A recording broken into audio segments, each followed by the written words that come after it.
All right, the ClimateGate scandal that is sweeping some of the world's most prestigious research institutions has officially reached Al Gore's doorstep. Now, he has canceled his plans to speak at the Copenhagen summit next week, news which conference planners say they received with, quote, great disappointment. And not only that, two members of the Academy of Motion Pictures are now calling on the vanquished vice president to return his Oscar. Now, they say the Academy Award, which Gore was awarded in 2007 for an inconvenient truth, well, it made him a rich man, but that the ClimateGate scandal shows, as many incidents before have, that the movie was founded on junk science. Not only that, but the movie's doomsday message exposes Gore for the hypocrite that he is.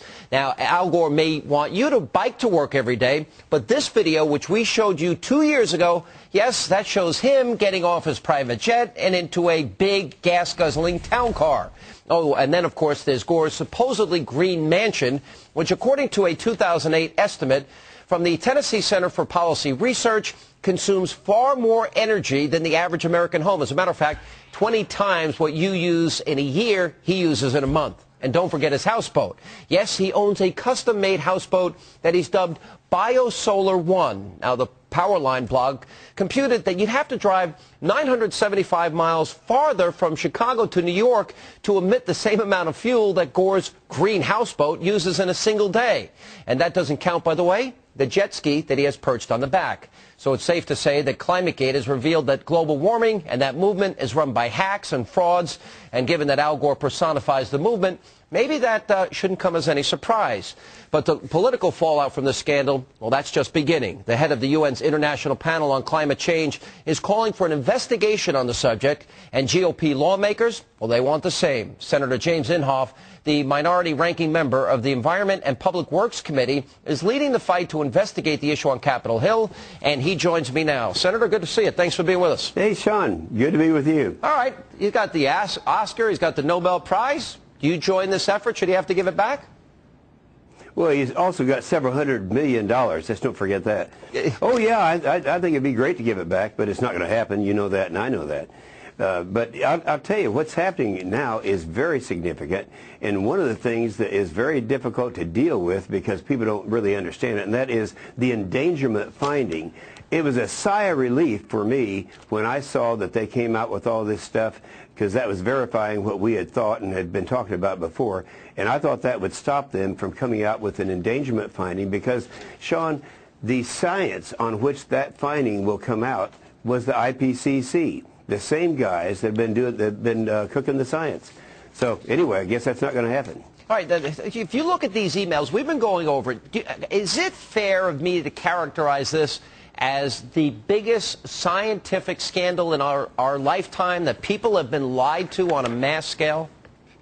Well, yeah, it's fair. Let me read something to you here. The Guardian, that's an environmental activist group, they said pretending this is not a real crisis is not going to make it go away. But listen to what the UK Telegraph said. This is the worst scientific scandal of our generation. Yeah. And, you know, when you have people like that saying it, and for them to act like it's not going to happen. And, you know, now we have the president who wasn't going to go, then he was going to go, and now apparently he's changed the time that he's going. He's going to go up there with two messages that are really pretty scary. One is, I think that he's going to announce that the United States is going to reduce their emissions by, I think they said 17% by 2020. Now, that's not going to happen, but a lot of people over there in other countries, they think that if the president says it, they don't know that we have a Congress. So that's kind of a scary thing that he's going to take that message. The other one is, which I'm sure you've heard, he's going to commit $10 billion a year to developing nations to help them to do something about emissions in their countries. All right, now, can you imagine what... Yeah, but you wouldn't expect this from scientists. I mean, you look at these emails, quote, they want to, quote, hide the decline. It's a travesty that we can't account for the lack of warming at the moment. That's a travesty. And the question that I keep asking everybody, and I have my theory on it, and I've been bringing it up all week, but I want to hear your thoughts on it. Why would scientists, what is motivating them to purposely distort, manipulate facts, and lie to the world community? What is the political agenda behind it?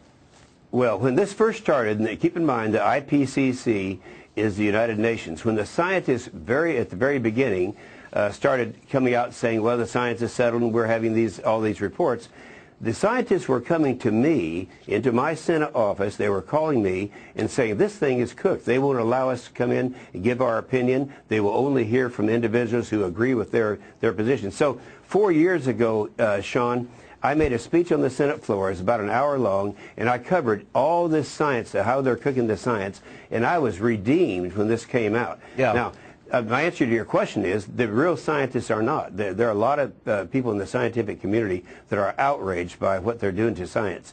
And keep in mind, the guy that is in charge of the IPCC, the top scientist, and that's where they get all of their information, all the science that comes into policy making in the United States, in our government, comes from the IPCC. All right. Now, 59% Rasmussen say that they believe that the global warming data that we've been hearing about is rigged. So I think in that sense it's a good thing.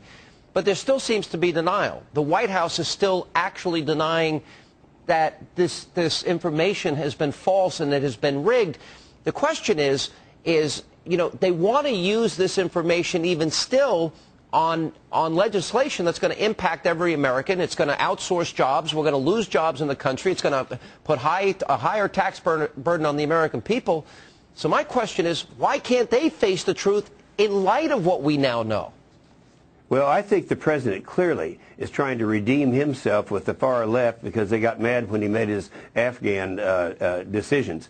But just 2 days ago, we had Lisa Jackson, she is his choice to head up the EPA, come before our committee, and I said to her, how can you come out with an endangerment finding when it's based, by your own admission, on the science of the IPCC, which has now been debunked? And I think they're going to try to come out with a I wouldn't be surprised if they did it next week before people can find out how serious that is. All right, last question. That endangerment finding would be a huge jobs. It would cost us millions of jobs and billions of dollars. All right, do you have, this was all exposed because of the Freedom of Information Act in Great Britain. We only have a few seconds. Barbara Boxer wants an investigation into, quote, the hacked emails. Was this really about more about a whistleblower? We only have a second. Well, yeah, they're all trying to say this wasn't gotten properly, and maybe it wasn't. I don't condone the way it was. They got it in the first place, but nonetheless, it's there, and it verifies everything, all the accusations that were there before, and it's the top scientists that came up with these conclusions are the ones that are doing it. All right, Senator, you were right for a long time. We were right on this program. Al Gore's a hypocrite getting on his private jet, and I hope this ends cap and tax, and I hope it ends this hysteria that people have been, by the way, it was snowing in Houston today. Good to see you, Senator. Thank you. Good to see you, Sean.